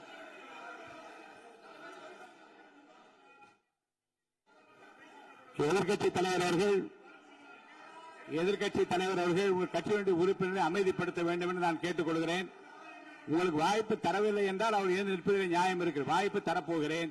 நான் முதலமைச்சர் அவர்கள் பேசி முடித்தவுடன் உங்களுக்கு வாய்ப்பு தரப்படும். அது வரைக்கும் உங்களுடைய உறுப்பினரை அமைதி காக்க நீங்கள் தான் பார்த்துக் கொள்ள வேண்டும். மாண்புமிகு அவை முன்னவர். மாண்புமிகு பேரவைத் தலைவர் அவர்களே, அவர் அப்போது சொன்னது வேறு, இப்போது நடந்து கொள்கிற முறைகள் வேறாக இருக்கிறது. அன்றைக்கு அவர் சொல்லுகிற போது அமைச்சர் அத்தனை பேரும் பேசி முடித்ததற்கு பிறகு உங்களுடைய கருத்துக்கள் யாராவது தெரிவிக்கலாம். இப்போது பின்பற்றினால் நன்றாக இருக்கும். நீங்கள் அதற்காகத்தான் சொன்னீர்கள். முதலமைச்சர் பேசியதற்கு பிறகு எதிர்க்கட்சி தலைவர் அவர்கள் பேசுவதற்கு வாய்ப்பளிக்கிறோம் என்று சொல்லியிருக்கிறார்கள். ஆகவே தான் அந்த வாய்ப்பை நீங்கள் இல்ல அது பதில் சொல்லணும்னு கேட்டிருக்காங்க. பதில் சொல்லணும் சொல்லியிருக்காங்க. பதில் சொல்லினா தான் பிரச்சனை. இல்ல அப்படி இல்ல. ஆகவே இல்ல நேற்றைய தினம் நீங்கள் அப்படி பேசிக் கொண்டது ஆறாவது இல்ல. நேற்றைய தினம் நீங்கள் பேசுகிற போது ஆறாவது குறுக்கிட்டார்களா? நீங்கள் பேசுகிற போது யாருமே குறுக்கிடவில்லை. நீங்க எவ்வளவு பேசினீர்கள், எவ்வளவு வார்த்தைகள் பேசினீர்கள் என்பதெல்லாம் எங்களுக்கு தெரியும். யாருமே அதில் குறுக்கிடவில்லை. இது முதலமைச்சர், எங்கள் முதலமைச்சர் எதிர்க்கட்சி தலைவர் பேசுகிற போது யாரும் குறுக்கிட வேண்டாம் என்று சொன்னார்கள். அதை நாங்கள் பின்பற்றினோம். ஆனால் இன்றைக்கு நீங்கள் பின்பற்றவில்லை என்பதால் வேதனையாக இருக்கிறார். முன்னவர் நேற்று எதிர்க்கட்சி தலைவர்கள் பேசுகிற போது அடுக்கடுக்காக குற்றச்சாட்டுல வைத்தார். இப்போ அதற்குரிய மாண்புமிகு பொதுப்பணித்துறை அமைச்சர் கூட காலையில் அலுவலகத்தை சந்தித்து அவர்கள் சாட்டிய குற்றச்சாட்டுகளுக்கெல்லாம் ஆதாரங்களை தான் நான் கொண்டு வந்திருக்கிறேன் என்று சொன்னேன். நான் நேற்று அந்த விஷயம் நேற்றோடு முடிந்து விட்டது. ஆதாரங்களை கொடுங்கள். தக்க நேரத்தில் இதை பற்றி சொல்ல வேண்டிய நேர்ந்தால் நான் இதெல்லாம் ஆய்வு செய்து உரிய நேரத்தில் அவை குறிப்பிட்டு ஏற்றுவதற்கு முன்பாக அவரிடம் காட்டி அதற்கு பிறகு அதை பற்றி முடிவெடுக்கும் என்று நான் சொன்னேன். இப்போதும் சொல்லுகிறேன், முதலமைச்சர் அவர்கள் பேசிக் கொண்டிருக்கிறார். பேசி முடிக்கட்டும். எதிர்க்கட்சி தலைவருக்கு உறுதியாக நான் வாய்ப்பு தருவேன். அவர் கேள்விகளை முன்வைக்கலாம், விளக்கங்களை பெறலாம். இப்போதைக்கு பேரவைத் தலைவர் என்ற முறையில் என்னுடைய முடிவு இதுதான். அவையில் இருக்கக்கூடிய உறுப்பினர்கள் அமரும்படி நான் கேட்டுக்கொள்கிறேன். நான் முதலமைச்சர் அவர்கள் பேச வேண்டிய போ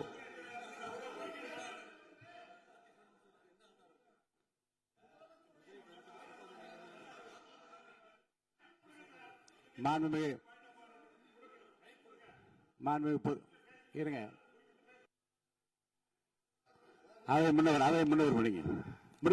பேரவைத் தலைவர் அவர்களே, நேற்றைய தினம் நீங்கள் முழுமையாக பேசினீர்கள்.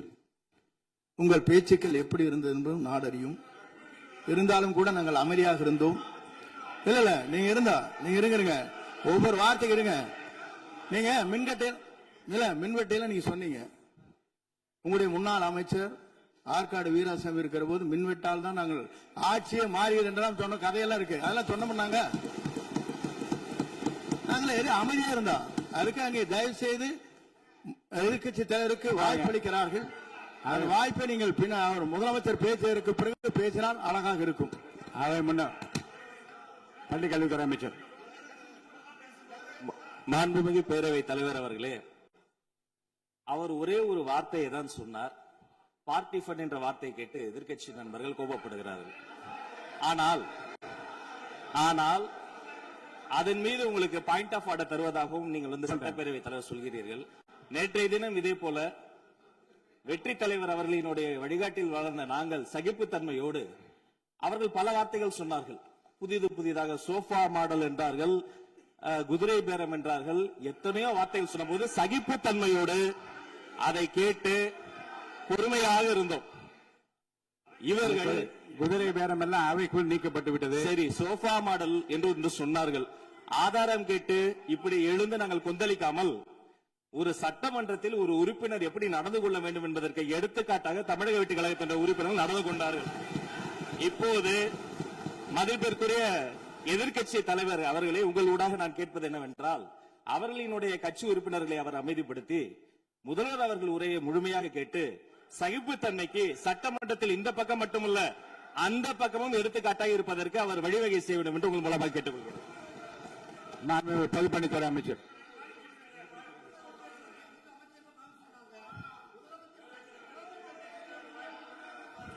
மாண்புமிகு பேரவைத் தலைவர் அவர்களே, திராவிட முன்னேற்ற கழகம் முதல் நாளில் இந்த சபையுடைய மரபையும் பாரம்பரியத்தை பற்றியும் நமக்கு வகுப்படுத்தார்கள். அந்த மரபுப்படி எங்களுடைய தலைவருடைய வழியில் இந்த சட்டசபையுடைய நிகழ்வுகளில் நாங்கள் கலந்து கொண்டிருக்கிறோம். நேற்று எதிர்க்கட்சி தலைவர் பேசும்பொழுது எவ்வளவோ வார்த்தைகள் உண்மைக்கு புறம்பாக சட்டத்திற்கு எதிராக ஒரே நிமிஷம் பேசுறேன். சட்டத்திற்காக பேசும் பொழுது நாங்கள் அமைதியாக இருந்தோம். ஒரு 2-3 முறை தான் அவரு பேசும்போது மினிஸ்டர்கள் இருந்துச்சு நின்னாங்க. ஆனா இன்னைக்கு மாண்புமிகு முதலமைச்சருடைய முதல் உரை கடந்த 4 நாட்களாக திராவிட முன்னேற்ற கழகம் முதலமைச்சர் ஏன் பேசலன்னு சொல்லிட்டே இருந்தாங்க. இன்னைக்கு பேச ஆரம்பிச்ச உடனே அவர் சொன்ன வார்த்தை பார்ட்டி ஃபண்ட் சொன்னார். எந்த பார்ட்டின்னு சொல்ல. ஆனா அந்த வார்த்தைகள் சொல்லி முடிஞ்ச உடனே எதற்காக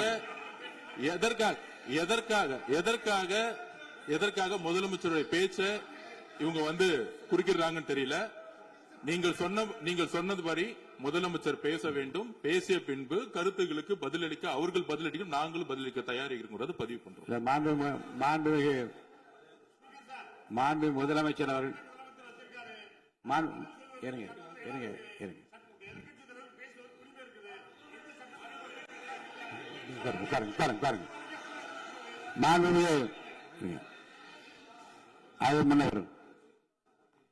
மரபு இருக்கிறது, எப்போது வேணும் பாயிண்ட் ஆஃப் ஆர்டர் இருக்கலாம். இருந்தாலும் கூட நீங்க இந்த மரபை நீங்க கடைபிடித்தீங்களா உங்க ஆட்சியில? நீங்க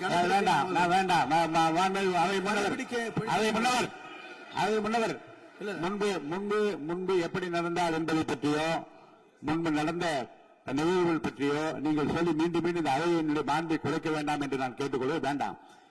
இப்போது உள்ள பிரச்சனை மாண்பு முதலமைச்சர் அவர்கள் தன்னுடைய பேச்சை உறுதி செய்து முடிக்க வேண்டும். அவர் முடித்த பிறகு எதிர்க்கட்சி தலைவருக்கு நான் நிச்சயமாக வாய்ப்பு தருவேன். அவர் கேள்வி கணக்குகளை தொடுக்கலாம், சந்தேகங்களை கேட்கலாம். விளக்கம் தருவதற்கு மாண்பு முதலமைச்சர் அவர்கள் தயாராக இருக்கின்றார். அமைதியாக என்னை அமரும்படி நான் கேட்டுக்கொள்கிறேன். இப்ப நான் அனுமதிக்க முடியாது. மாண்பு முதலமைச்சர் உரையை தொடரலாம்.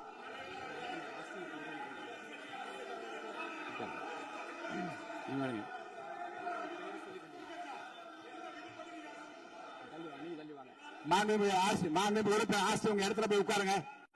மாண்புமிகு உறுப்பினர் ஆஸ்தின், நீங்க ஒரு மூத்த உறுப்பினர், சபை விதிகளை நன்கு தெரிந்த ஒரு உறுப்பினர், நீங்க போய் இடத்துல உட்காருங்க. முதல்ல மாண்புமிகு முதலமைச்சர் அவர்கள் உரையை தொடரலாம். இப்போது எந்த விதமான பாயிண்ட் ஆஃப் ஆர்டர்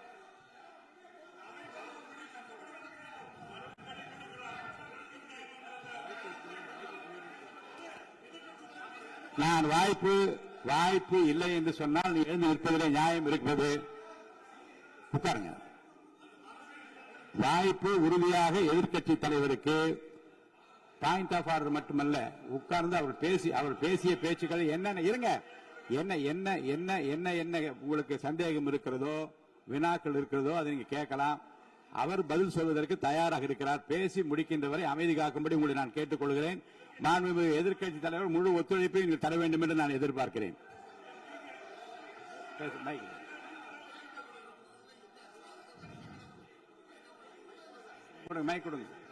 மாண்புமிகு எதிர்க்கட்சி தலைவர், பேரவைத் தலைவர், நீங்க உட்காருங்க. நேற்று நான் பேசும்போது சில அமைச்சர்கள் குறுக்கிட்டு பேசினாங்க. அதற்கு நீங்க அனுமதி கொடுத்தீங்க.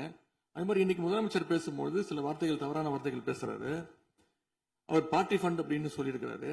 அவர் அமைச்சர் அந்த பார்ட்டி ஃபண்ட் எந்த பார்ட்டின்னு கூட சொல்ல தைரியம் இருந்தா சொல்லுங்க.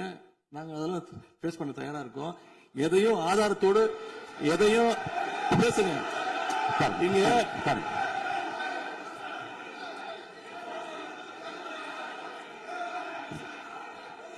அது மாதிரி பேரவைத் தலைவர் அவர்களே, நேற்று நான் பேசி முடிஞ்சோடனே நீங்க அவை முடிஞ்சிருச்சுன்னு சொல்லிட்டீங்க. நாங்கெல்லாம் வீட்டுக்கு போயிட்டோம். வீட்டுக்கு போய் டிவி போட்டு பார்த்தா அங்க இன்னொரு அமைச்சர் இன்னும் பதில் சொல்லிட்டே இருந்திருக்கிறாரு. அதற்கெல்லாம் நாங்க இப்ப என்ன பதில் இது, என்ன மரபு இது? நீங்க இப்ப பேசிக்கிட்டே இருப்பீங்களா? நாங்க பாத்துக்கிட்டே இருக்கணுமா? அதே மாதிரி இன்னைக்கு முதலமைச்சர் அவர்கள் பேசும்போது நாங்களும் அமைதியா கேட்டுட்டு தான் இருந்தோம். ஆனா சில கருத்துக்கள் அவர் பேசும்போது அதை நாங்க அனுமதிக்க முடியாது.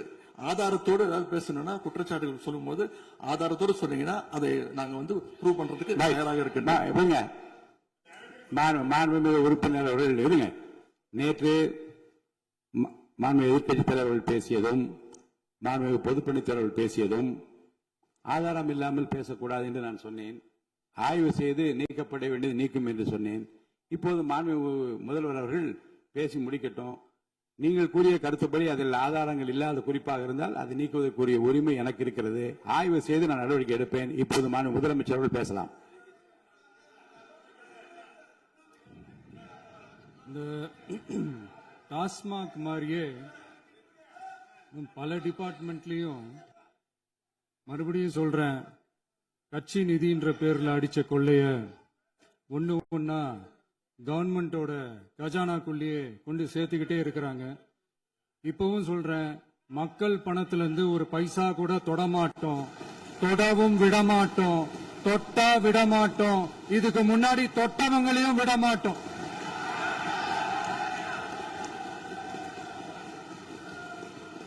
ஒவ்வொரு ஊழலா வெளியில வரும் போலயே ஒவ்வொரு வேஷமா கலைஞ்சிரும் போலயே இங்க இருக்கிற நிறைய பேரு நடுங்கி போய் இதுல நம்ம மேல அவதூறு வேற. இப்ப புதுசா ஒரு வெப்பன் ஒண்ணு கொண்டு வந்திருக்காங்க. அது என்ன தெரியுமா? அவங்க தயவால தான் நம்ம ஆட்சி நடக்குதாம். மக்கள் தயவால இந்த ஆட்சி நடந்துகிட்டு இருக்கு. மனசாட்சி உள்ள சக்திகளோட ஆதரவால இந்த ஆட்சி நடந்துகிட்டு இருக்கு. நாங்க தான் அனுப்பி வச்சோம் அப்படின்றாங்களே. அனுப்பி வச்சவங்களுக்கு மினிஸ்ட்ரியில இடம் கொடுத்தா ஏன் கதறீங்க? ஏன் இவ்வளவு கோவம்? ஏன் இவ்வளவு கதறல்ஸ்? இதுல இன்னொரு முக்கியமான விஷயம், மார்க்சிஸ்ட் கம்யூனிஸ்ட் கட்சி நமக்கு ஆதரவு கொடுத்தது சுயேட்சையா எடுத்த முடிவுன்னு சொல்றாங்க. அதே மாதிரி இந்திய கம்யூனிஸ்ட் கட்சி நமக்கு ஆதரவு கொடுத்தது சுயேட்சையா எடுத்த முடிவுன்னு சொல்றாங்க. இதுல எங்க இருந்து நாங்க தான் அனுப்பி வச்சோம்னா புரியலையே. மக்களுக்கு நல்லா புரியும், எல்லாத்தையும் தெளிவா பார்த்துக்கிட்டு இருக்கிறாங்க.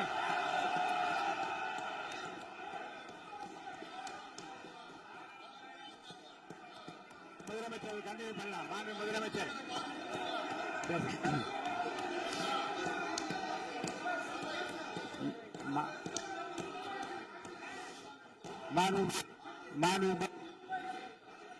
முதலமைச்சர் கண்டினியூ பண்ணலாம்.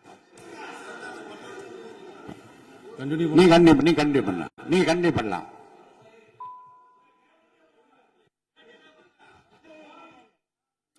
இந்த சமூக நீதி அரசுன்னு சொல்றவங்களை பார்த்து கேட்கிறேன், நம்ம பட்டியலின சகோதரர்களுக்கு எத்தனை அமைச்சர் பதவி கொடுத்தீங்கன்னு கொஞ்சம் சொல்ல முடியுமா? ஆனா நம்மளுடைய அரசுல 8 அமைச்சர் பதவிகள் யாருக்கு? நம்ம பட்டியலின சகோதரர்களுக்கு. எல்லாம் நம்ம அண்ணன், நம்ம தம்பி, நம்ம தங்கச்சிங்க. அண்ணல் அம்பேத்கர் அவர்களுடைய கிட்டத்தட்ட 100 ஆண்டு கால கனவு இப்ப நிறைவேறி இருக்கு. நான் ஏன் கொஞ்சம் சவுண்டா பேசுறேன் அப்படின்னா அவங்களுக்கு கேட்கணும்ன்றதுக்காக தப்பா எடுத்துக்காது. அதே மாதிரி பெண்களோட பாதுகாவலர் நாங்க தான் அப்படின்னு சொல்லிக்கிறவங்களை கேட்கிறேன், எத்தனை பெண்களுக்கு அமைச்சர் பதவியில இடம் கொடுத்தீங்க கொஞ்சம் சொல்ல முடியுமா? எங்க அரசுல 4 சகோதரிகளுக்கு அமைச்சர் பதவி கொடுத்திருக்கிறோம்.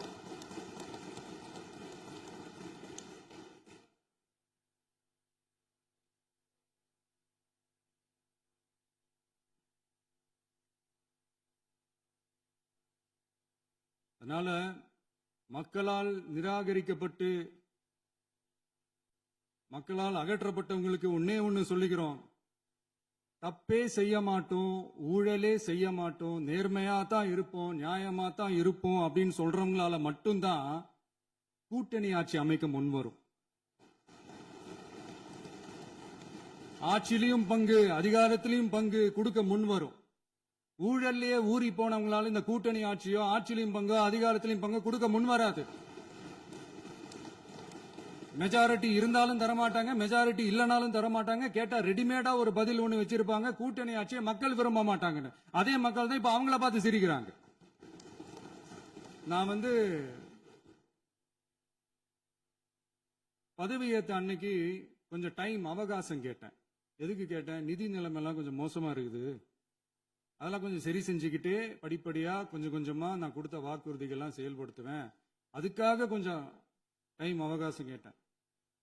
நான் ஏதோ வேற எதுக்காகவோ வேற யாருக்காகவோ ஏதோ அவகாசம் கேட்ட மாதிரி. அடுத்து இங்க சபையில இல்லாதவங்களை பத்தி பேச வேண்டாம்னு நினைக்கிறேன்.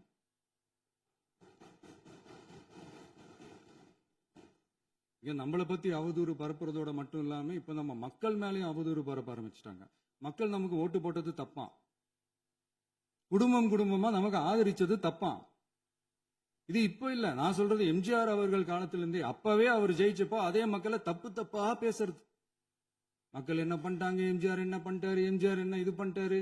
50 வருஷமா ஒரே டெக்னிக்கா.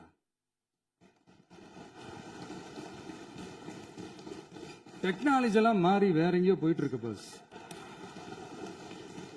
இதுல கொஞ்சம் டெக்னிக்காச்சும் கொஞ்சம் மாத்தினா கொஞ்சம் நல்லா இருக்கும். அதனால மக்களுக்கு யூஸ்ஃபுல்லா இருக்கிற மாதிரி இந்த ஆக்கப்பூர்வமான கருத்துக்களோ ஆக்கப்பூர்வமான யோசனைகளோ இருந்தா சொல்லுங்க, அதை நாங்க டிஃபரெண்டா எடுத்துக்கிறோம். ஆனா அதை விட்டுட்டு இந்த நக்கலு நையாண்டி சம்பந்தம் இல்லாத பேச்சு இதெல்லாம் பேசிட்டு அப்புறம் முதல்வர் பதில் சொல்லல, முதல்வருக்கு பதில் சொல்ல தெரியல அப்படின்னா அப்புறம் என்ன சோஃபா மாடல் ஆட்சியா? அது என்னன்னு புரியறதுக்கு எனக்கு ரொம்ப நாள் ஆச்சு. இந்த sofa set, table chair, teapoy, furniture பிசினஸ்லாம் வேற எங்க வெளியில போய் பண்ண சொல்லுங்க. அப்படி அந்த பிசினஸ் தான் பண்ணணும்னா நிறைய பிசினஸ் பண்ற மாதிரி வெளியில போய் பண்ண சொல்லுங்க, இங்க சட்டசபைக்குள்ள வேணாம். அதனால ஆக்கப்பூர்வமான கருத்துக்கள் இருந்தா சொல்லுங்க, டெஃபினட்டா அது சரியா இருந்தா நாங்க ஏத்துக்கிறோம். எனக்கு ஒரு குட்டி கதை ஒண்ணு ஞாபகம் வருது, சொல்லாமா? ஒரு ஊர்ல ஒரு பெரியவர் வெயில் ரொம்ப ஜாஸ்தியா இருக்குன்னு சொல்லிட்டு கண்ணுக்கு மேல கை வச்சுக்கிட்டு இப்படி சுத்தி முத்தி தேடிக்கிட்டு இருந்தாராம். அப்ப கூட இருந்த ஒரு சின்ன பையன் என்ன தேடுறீங்க அப்படின்னு கேட்டானா. அதுக்கு அந்த பெரியவர் சொன்னாரா, அது ஒண்ணு இல்ல தம்பி, உங்க அப்பா இங்கதான் இருப்பாருன்னு சொன்னாங்க, அதான் தேடிக்கிட்டு இருக்கேன். எங்க உங்க அப்பாவையா காணோம்?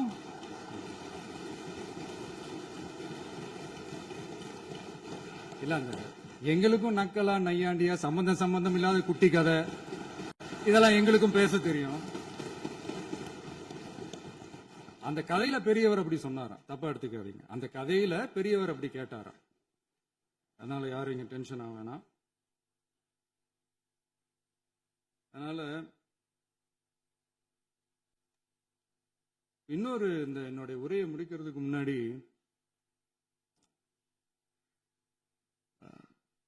போயிட்டாங்க, பேசலாமா? நிறைய உங்க கருத்துக்களை நீங்க முழுமையாக மன நிறைவோடு பேசலாம். டிவியில பார்க்கலாம். சரி, அதான் 5 நிமிஷம் பேசுனதுக்கே கொளத்தூரி இந்த ஆட்டம் இருக்கு. பேசுனா அப்புறம் என்ன பண்றது? கடைசியா நான் இந்த உரையை முடிக்கிறதுக்கு முன்னாடி ஒரு முக்கியமான ஒரு விஷயம் பத்தி சொல்லணும். ஆளுநர் உரை அன்னைக்கு இந்த தமிழ் தாய் வாழ்த்துக்கு அப்புறம் தேசிய கீதம் பாடினது தப்பு, தேசிய கீதம் 2 முறை பாடினது தப்பு, அப்படி ஒரு நிகழ்வு இதுக்கு முன்னாடி இந்த சட்டசபையில நடந்ததே கிடையாது, அந்த மரபையே மாத்திட்டீங்க, இப்படி ஒரு பெரிய ஒரு போர் மாதிரி எதிர்கட்சி சார்ந்தவங்க எல்லாம் சொன்னாங்க இல்லையா? அந்த மாநில உரிமை போராளிகளை, அந்த மரபு காக்கிற உரிமை போராளிகளை ஒரே ஒரு கேள்விதான் கேட்கணும். 2021 ஆகஸ்ட் 2 ஞாபகம் இருக்கா? Centenary celebration of Tamil Nadu legislature. அந்த ஃபங்க்ஷன்ல நம்ம முன்னாள் முதலமைச்சர் கருணாநிதி அவர்களோட கலைஞர் அவர்களுடைய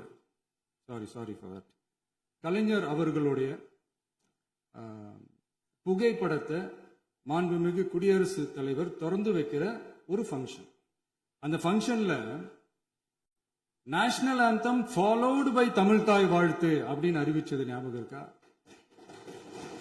அதாவது தேசிய கீதத்துக்கு அப்புறமா இரண்டாவது முறையா, நோட் திஸ் பாயிண்ட் மாண்புமிகு பேரவைத் தலைவர் அவர்களே, ப்ளீஸ் நோட் திஸ் பாயிண்ட். தேசிய கீதத்துக்கு அப்புறம் இரண்டாவது முறையாக தமிழ் தாய் வாழ்த்து பாடப்படும் அப்படின்னு சொன்னது ஞாபகம் இருக்கா? அதுவும் முத்தமிழ் அறிஞர் அப்படின்னு சொல்ற நம்ம கலைஞர் அவர்களுடைய அந்த புகைப்படம் வெளியிட்டு விழாவில் அவர் இருந்த இதே சபையில தமிழ இரண்டாவது இடத்துக்கு தள்ளினது யாருன்னு ஞாபகம் இருக்கா? அது மட்டும் இல்ல, அந்த தேசிய கீதத்தை நாட்டுப்பண் நேஷனல் ஆந்தம்னு சொல்லி அதே ஃபங்க்ஷன்ல கடைசியா ஃபங்க்ஷன் முடியும் போது செகண்ட் டைம் தேசிய கீதம் பாடினதும் ஞாபகம் இருக்கா? இதே அவையில் தான் அது அவை குறிப்பிலும் இருக்கிறது. இதே அவையில் தான் நடைபெற்றது. இந்த தக்க நேரத்தில் இந்த ஆதாரங்களை அளித்த மாண்பு முதல்வர்களுக்கு நன்றியை தெரிவித்துக் கொள்கிறேன். டவுட் இருந்தா இந்த புக்கை பார்த்து தெரிஞ்சுக்கலாம். அதனால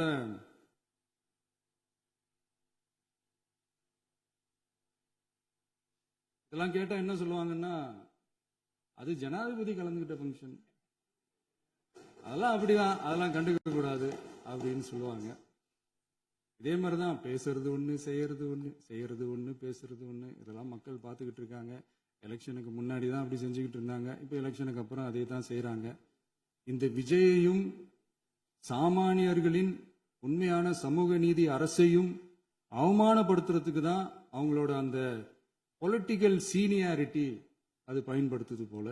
சரி, செய்யட்டும் செய்யட்டும், நல்லா செய்யட்டும். இப்போ ஆனாலும் நம்மளுடைய மாநில உரிமை, மொழி உரிமை, உத்தமபுத்திரர் போல வேஷம் போடுற எதிர்கட்சிக்கு ஒன்றை மட்டும் ஆணித்தரமாக சொல்றோம். உங்களை மாதிரி தமிழ்னு சொல்லிக்கிட்டு, மொழி, பண்பாடு, கலாச்சாரம்னு சொல்லிக்கிட்டு ரெட்டை வேஷம் போடுறவங்க நாங்க கிடையாது. உலகெங்கும் வாழும் என் தமிழ் சொந்தங்களுக்கு நம்முடைய உத்தரவாதம் தமிழ் தான் எங்க உயிர் நாடி அப்படின்றத மறக்க மாட்டோம். இப்பவும் சொல்றோம், மாநில உரிமையில எப்பவும் உறுதியா இருப்போம். அதே சமயத்துல அரசியல் வேற, ஒன்றிய மாநில அரசுகளுக்கு இடையே இருக்கிற நிர்வாக அணுகுமுறை வேற. இதுல நாங்க ரொம்ப தெளிவா இருக்கிறோம். அதனால எங்களுக்கு பாடம் எடுக்கிறதா நினைச்சுக்கிட்டு உங்க வேஷத்தை நீங்களே கொஞ்சம் கொஞ்சமா கலைச்சிக்கிட்டே வர்றீங்க, மறந்துடாதீங்க. அப்புறம் நேத்து எதிர்கட்சி தலைவர், மாண்புமிகு எதிர்கட்சி தலைவர் பேசும்போது நிறைய பேசினாங்க. அதுல ஒண்ணு மட்டும் அரசு சொல்றதா நினைச்சுக்கிட்டு நம்மளை இன்டைரக்டா ஈவில் அப்படின்ற அந்த வார்த்தையை யூஸ் பண்ணாங்க. எனக்கு ஒன்னே ஒண்ணுதான் சொல்லணும்னு தோணுது. ஈவில்ஸ்னு டெவில்ஸ் பேசக்கூடாது.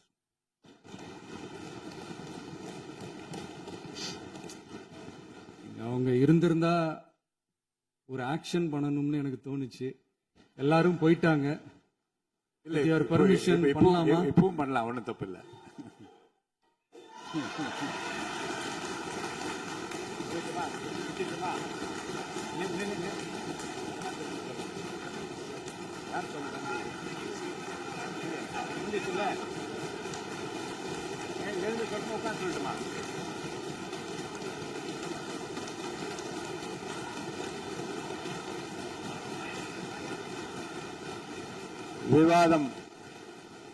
விவாதம் முடிவுற்றது. மாண்புமிகு உறுப்பினர்கள் முன்மொழிந்த திருத்தங்கள் வலியுறுத்தப்படுகின்றனவா என்று அறிய விரும்புகிறேன். மாண்புமிகு உறுப்பினர்கள் முன்மொழிந்த திருத்தங்கள் அனைத்தும் பேரவையின் அனுமதியில் திரும்ப பெறப்படுகின்றன.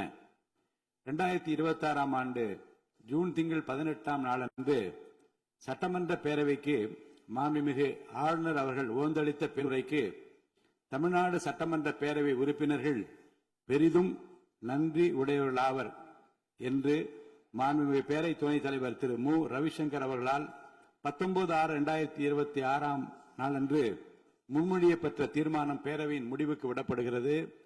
ஏற்போர் ஆம் என்க, மறுப்போர் இல்லை என்க. ஏற்போரே அதிகம் என்று கருதுகிறேன். ஏற்போரே அதிகம். தீர்மானம் நிறைவேறியது. அரசினர் தீர்மானம். பேரவை மீண்டும் கூடும் நாள் குறிப்பிடப்படாமல் ஒத்திவைக்கப்பெறும் தீர்மானம். மாண்புமிகு பேரவை முன்னவர் அவர்கள். மாண்புமிகு பேரவைத் தலைவர் அவர்களே, பேரவை விதி 25 1 கீழ் 1 படி பேரவை மீண்டும் கூடும் நாள் குறிப்பிடாமல் ஒத்திவைப்பு பெறலாம் எனும் தீர்மானத்தை மொழிகிறேன். மாண்புமிகு பேரவை முன்னவர் அவர்களின் தீர்மானம் பேரவையின் முடிவுக்கு விடப்படுகிறது. ஏற்போர் ஆம் என்க, மறுப்போர் இல்லை என்க. மறுப்போரே இல்லை என்று கருதுகிறேன். மறுப்போரே இல்லை.